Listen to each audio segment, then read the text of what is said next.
Selamat pagi, senang sekali kita masih bisa berjumpa di dalam program Sarapan Sorgawi. Mari siswa-siswi SKBB, para kerabat dan para sahabat, kita naikkan pujian Selamat Pagi Bapa. Selamat pagi Bapa, selamat pagi Yesus, selamat pagi Roh Kudus. Terima kasih atas anugerah-Mu, semalam Kau berlalu. Ku memuji, ku bersyukur, memuliakan nama-Mu. Allah Bapa, Putra Roh Kudus, terima kasih.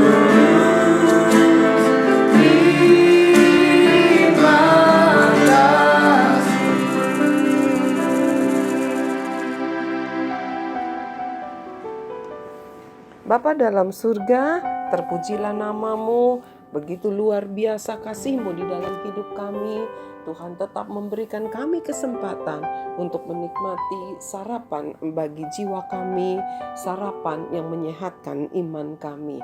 Berkati Tuhan firman-Mu menjadi kekuatan, menjadi pemulihan, bahkan petunjuk di dalam hidup ini. Kami telah siapkan piring hati kami, isi penuh dan kenyangkan kami. Di dalam nama Tuhan Yesus, kami berdoa dan mengucap syukur. Amin. Anak-anakku yang Tuhan sayang, para kerabat dan para sahabat, seluruh rekan-rekanku dimanapun engkau berada. Kasih Tuhan ada bersama dengan kita. Kebaikan Tuhan ada di dalam hidup kita. Itulah sebabnya kita patut mengucap syukur dalam segala perkara, dalam segala situasi. Mari kita membaca firman Tuhan.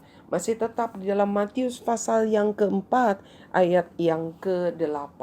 Kalau sudah 2 hari kita mendengar bagaimana iblis selalu berusaha untuk menggoyahkan percaya diri bahwa kita adalah anak-anaknya. Hari ini kita akan kembali mendengarkan bagaimana usaha si iblis untuk menjatuhkan kita. Kita baca di dalam ayat yang ke-8 Matius pasal ke-4.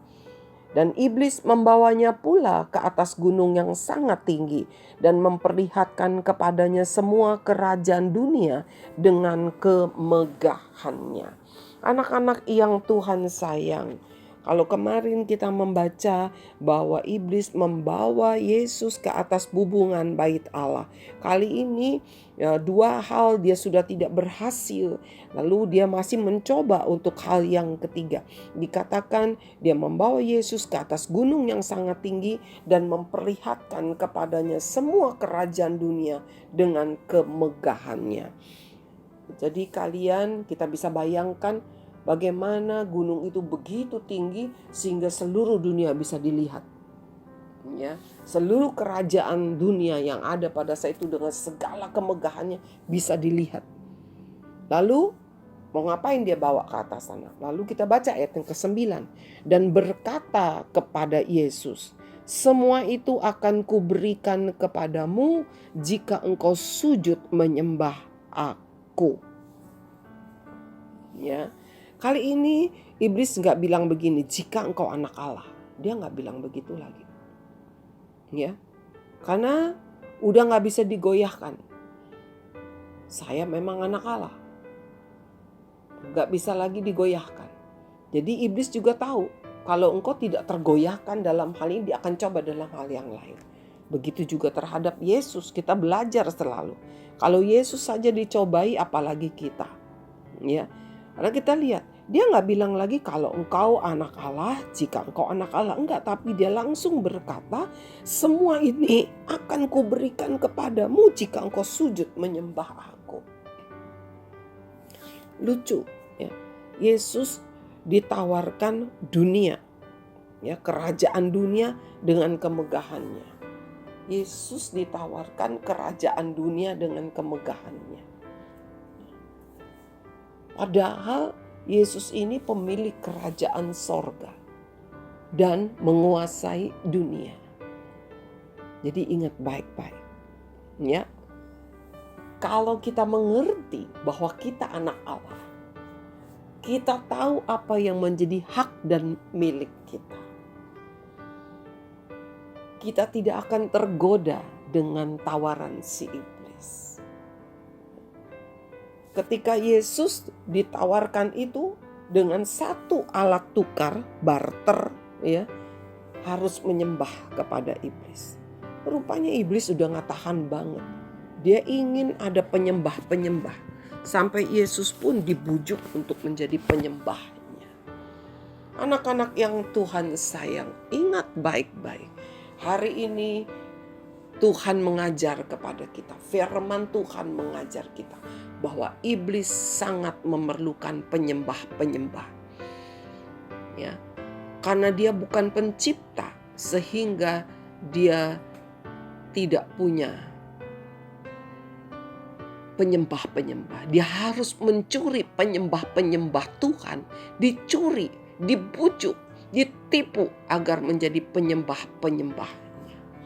Sudah berapa banyak manusia di dunia ini yang berhasil ditipunya untuk menjadi penyembah-penyembahnya.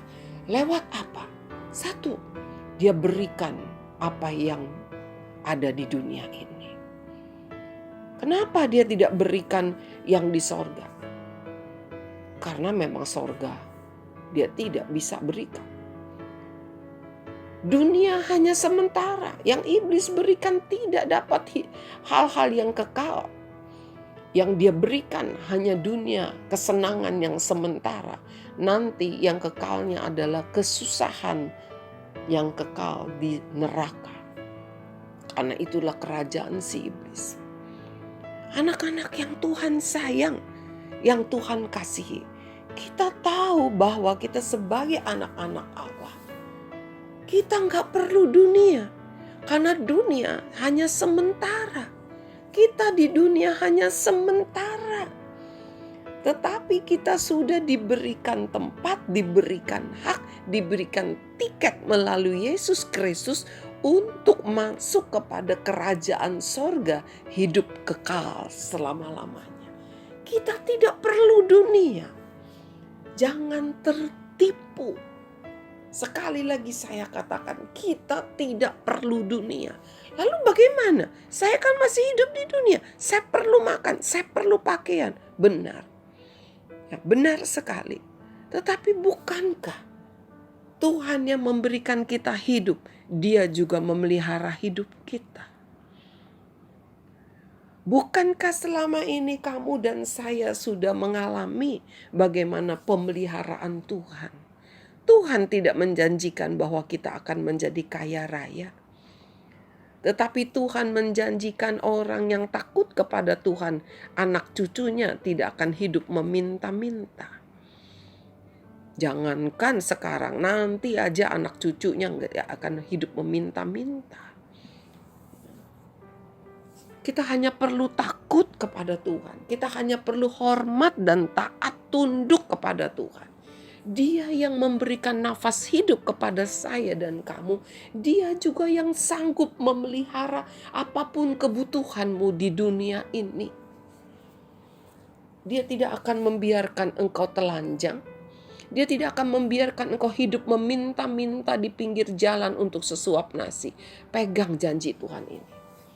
Karena di dalam Alkitab tidak pernah tertulis ada umat Tuhan dari perjanjian lama sampai perjanjian baru. Ada umat Tuhan yang hidup meminta-minta. Tetapi justru orang yang hidup meminta-minta, orang lumpuh, orang buta, Tuhan sembuhkan, Tuhan pulihkan. Sehingga tidak perlu hidup meminta-minta lagi. Demikian juga engkau dan saya. Tuhan mengasihi kita. Jangan mau tertipu. Iblis bisa memberikan dunia. Berapa banyak orang ditawarkan dunia. Ayo tinggalkan Yesus. Aku berikan kamu ketenaran. Ayo tinggalkan Yesus. Sini aku beri kamu kekayaan. Saya ingat ada seseorang yang tadinya seorang anak Tuhan, tetapi kemudian dia tinggalkan Tuhan. Karena apa? Karena dia punya usaha dan dia pergi begitu ya ke satu tempat di mana dijanjikan bahwa dia bisa menjadi kaya. Tapi dengan satu syarat, dia tidak boleh menjadi orang yang percaya kepada Tuhan Yesus. Dan itu dia lakukan. Saya tidak cerita bohong, tetapi saya tidak dapat menyebutkan nama dengan jelas. Ya, dia lakukan. Dia menjadi kaya cepat sekali, usahanya itu berhasil begitu ya. Usahanya cepat sekali menanjak begitu. Wah, cepat dari orang yang sederhana menjadi orang kaya. Tetapi saya mau bilang, itu gak gratis dari si iblis. Karena apa? Dia harus menyembah kepada iblis. Dia harus menjadi budak si iblis. Anak-anak, perhatikan baik-baik. Dikatakan bahwa semua itu, ayat 9 dikatakan, semua itu akan kuberikan kepadamu jika engkau sujud menyembah aku. Perhatikan baik-baik. Ya, ketika iblis mau kita sujud menyembah dia, kita tidak dijadikan orang merdeka, tetapi kita menjadi budak dosa, hamba dosa. Karena iblis adalah bapa pendosa. Anak-anak yang Tuhan sayang, kita mau lihat ayat yang ke-10, apa yang Yesus katakan. Maka berkatalah Yesus kepadanya. Yesus berkata kepada iblis, enyahlah iblis, sebab ada tertulis, engkau harus menyembah Tuhan Allahmu dan hanya kepada Dia sajalah engkau berbakti. Ingat baik-baik. Kita harus berkata dengan tegas kepada iblis. Ketika dia berusaha membujukmu dan membujukku, kita harus berkata dengan tegas sesuai dengan firman Tuhan. Firman Tuhan mengingatkan bahwa kita hanya patut menyembah kepada Allah, berbakti kepada Allah. Kenapa? Sebab Allah melalui Yesus Kristus yang sudah mati di kayu salib menebus dosa kita. Iblis sama sekali tidak menebus dosa kita. Justru dia yang membuat kita berdosa. Kalau dia begitu jahat membuat kita berdosa, mengapa kita harus masih mau setia menyembah kepada dia? Kita menyembah kepada Dia yang telah membebaskan kita, yaitu Yesus Kristus Tuhan. Anak-anak yang Tuhan sayang, jangan sampai engkau terkena bujuk rayu si iblis, sehingga engkau mau menyembah kepadanya. Mungkin ketika engkau mengalami bete, jenuh, ya, temanmu ada yang menawarkan narkoba, lalu kamu ikut, rasanya happy ya, plong. Tetapi sejak itulah kamu menjadi budak si iblis. Kamu begitu sulit untuk melepaskan diri. Bahkan kamu tidak akan dapat lepas kecuali Kristus Yesus Tuhan yang melepaskan. Anak-anak yang Tuhan sayang, jangan tertipu, jangan terkecoh. Jangan sekali-kali menginginkan dunia ini dengan segala kemewahan, kemegahannya. Karena Tuhan memelihara hidupmu dan hidupku. Dia mencukupi engkau. Dia tidak akan biarkan engkau telanjang dan hidup meminta-minta. Engkau tidak perlu tertipu dan mau ditipu menerima tawaran si iblis. Tuhan yang memberikan engkau dan saya hidup di dunia ini, Dia juga yang akan memelihara kita. Karena Dia adalah Tuhan yang bertanggung jawab. Tuhan yang memberikan anak-anak kepada orang tua. Dia juga yang akan menolong para orang tua, membesarkan anak-anak, memberi makan, memberi pakaian, memberikan perlindungan, memberikan pendidikan yang terbaik. Asalkan setiap kita, para orang tua, para anak-anak, hidup menyembah, berbakti kepada Tuhan. Mari kita mau dengarkan satu pujian yang indah yang dibawakan oleh seorang guru dari SKBP.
Terima kasih Tuhan buat pujian-Mu yang luar biasa, yang mengingatkan kami bahwa kami adalah orang-orang yang dikasihi Tuhan.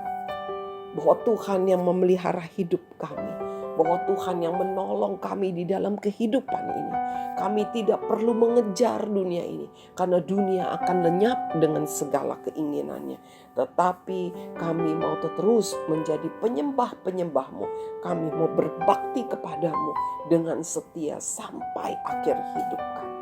Ampuni kami kalau kami seringkali menginginkan dunia ini di dalam hidup kami. Kami melupakan Engkau. Ampuni kami, tetapi firman-Mu pagi-pagi hari ini mengingatkan kembali bahwa kami tidak perlu mengejar dunia.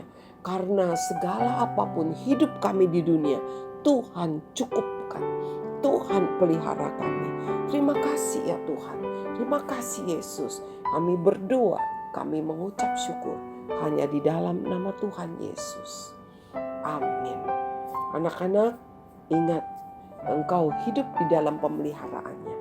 Para ibu bapa, jangan pernah ragu bahwa Yesus Kristus Tuhan, Allah yang kita sembah, Tuhan yang hidup, memelihara setiap kita, memelihara engkau dan anak-anakmu.